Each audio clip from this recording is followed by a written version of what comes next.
Jadi pada hari Senin tanggal 17 Juli 2003 saya berada di SMP Negeri 193. Di sini saya ingin melakukan wawancara dengan seorang guru. Selamat pagi Pak. Pertama-tama bisa perkenalkan diri dulu dengan siapa, umur berapa, dan mengajar guru pada orang. Nama saya Ahmad Sauri Barok, umur 28, mengajar PJOK olahraga. Sudah berapa lama Bapak mengajar di SMP Negeri 193? Di 160 ngajar sudah masuk tahun ketiga. Apa motivasi Bapak untuk menjadi guru? Motivasi saya untuk jadi guru tuh dulu ngelihat guru-guru yang senior zaman dulu. Guru tuh keren banget menurut saya, khususnya guru-guru yang berpengalaman.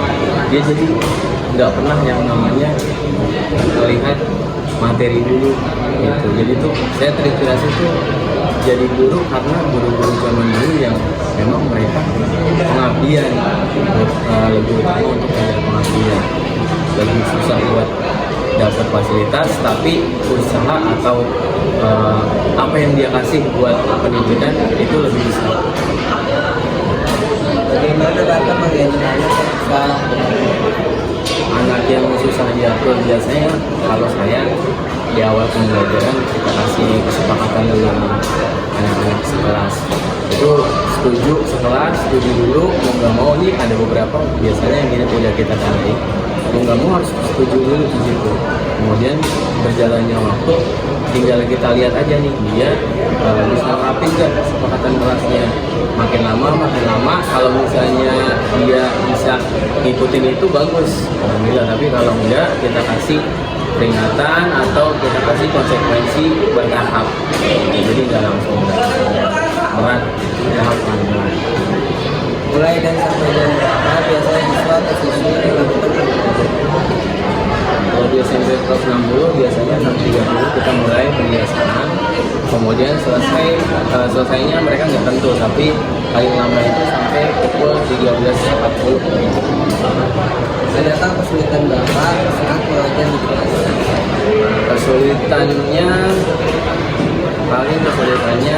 biasanya kita mensiasati, kalau di saya berdosa biasanya mensiasati fasilitas atau media yang tidak ada, karena untuk belajar gitu itu kalau sekolah-sekolah yang seperti ini kita ada beberapa materi yang mungkin belum bisa kita pakai gitu karena tidak ada alatnya atau medianya. Paling itu sih yang agak kesulitan, mungkin nanti nyiasatinya gimana, atau mengganti learning dengan tempat pramuka, kayak itulah model-model kayak gitu yang kita harus punya otak. Boleh dilihatnya pengalaman Bapak saat menjadi guru? Saat menjadi guru pengalamannya dulu sebelum ini saya sempat di SMA pernah, terus di SD juga pernah, tapi kalau SMA nggak terlalu lama. SMA di Lekskul Rawamangun, kemudian SD-nya di Madrasah PKP, kemudian terakhir di sini di Bandung juga pernah, cuma di Bandung nggak lama. Jadi gitu modelnya beragam anak-anaknya, seperti apa namanya yang SMP Bandung ini kayak gimana, yang SMA juga beda-beda. Seru sih, seru jadi guru, seru, cuma ya banyak tantangannya. Motivasi kita nih yang kadang suka naik turun, itu yang jadi problem di sini. Pengalaman Bapak yang paling berkesan saat menjadi guru?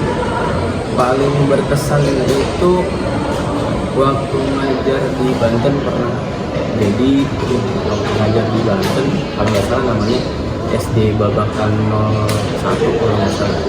Itu emang jauh dari yang namanya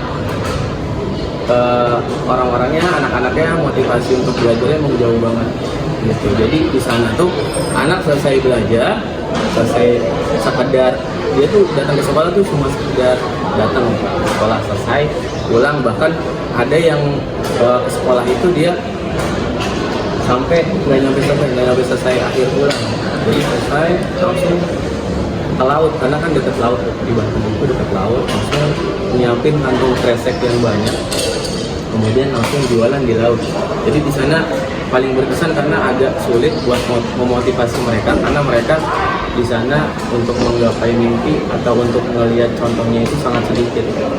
Jadi orang-orang di sana tuh yang tadinya orang tuanya hanya sebagai guru atau orang tuanya kepala desa, yang anaknya bisa bermimpi atau anaknya punya cita-cita untuk jadi lebih tinggi lagi. Selebihnya di sana artinya kurang. Terus anak-anaknya juga di satu sisi seru seperti itu, di lain pihak mereka justru lebih kreatif daripada anak-anak yang ada di kota gitu. Lebih kreatif, lebih semangat kalau dalam khususnya materi pembelajaran PJOK atau gerak, sana lebih semangat. Itu sih paling berkesan buat saya. Apa harapan Bapak untuk guru-guru yang ada di Indonesia? Harapan untuk guru yang ada di Indonesia, mudah-mudahan yang masih gajinya atau bayarannya masih di bawah standar, mudah-mudahan bisa segera tercukupi dimanapun itu. Dan kemudian untuk semua guru kita, semoga kita bisa menjalankan tugas dengan baik ya, mengabdi itu yang paling utama, dan tidak dibutakan oleh materi.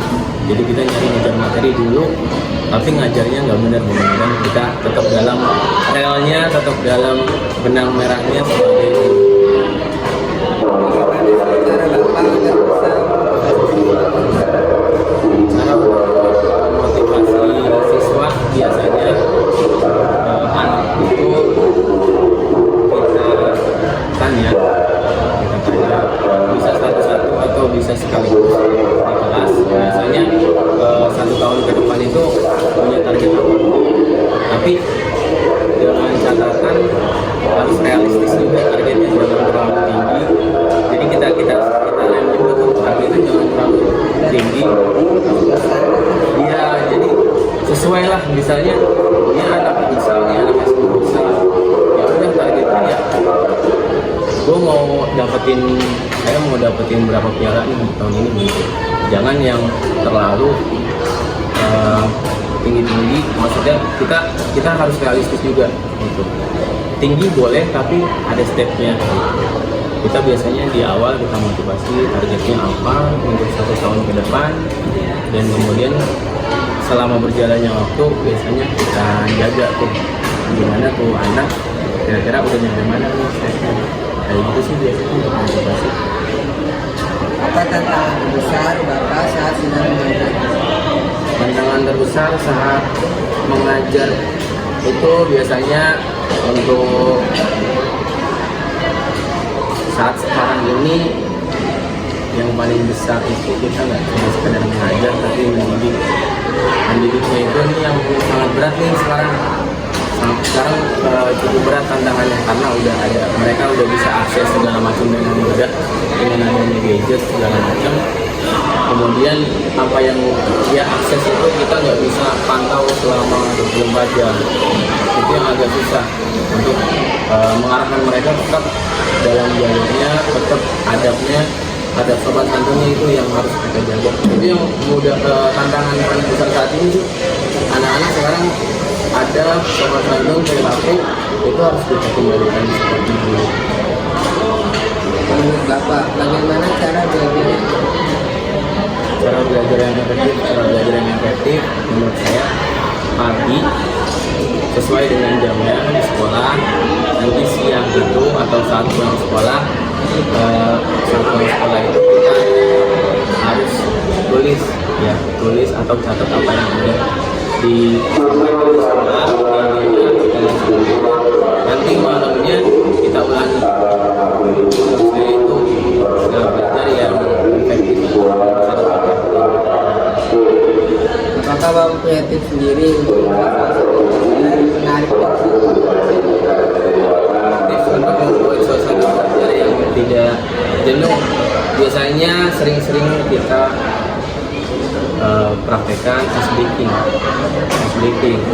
di awal, ice breaking. Terus kalau misalnya mereka udah agak mulai jenuh nih, kita kasih ice breaking lagi atau pertanyaan pemantik gitu. Kayak misalnya kalau pertanyaan pemantik tuh di PJOK kita belajar yang namanya guling depan, gol depan. fungsinya apa nih kalau depan? Kalau misalnya kita naik motor tiba-tiba nabrak, kita bisa pakai itu roda depannya untuk melindungi kepala.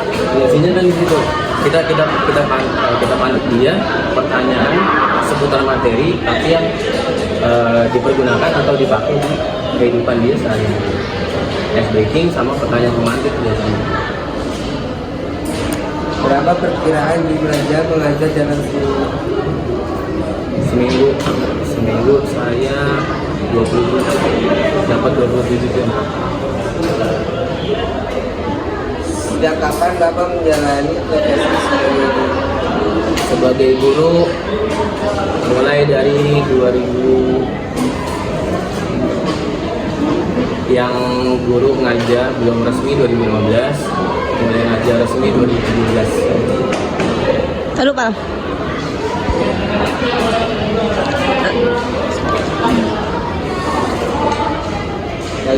Bagaimana pendapat Bapak mengenai fasilitas yang ada di sekolah ini? Sekolah ini sudah cukup bagus ya.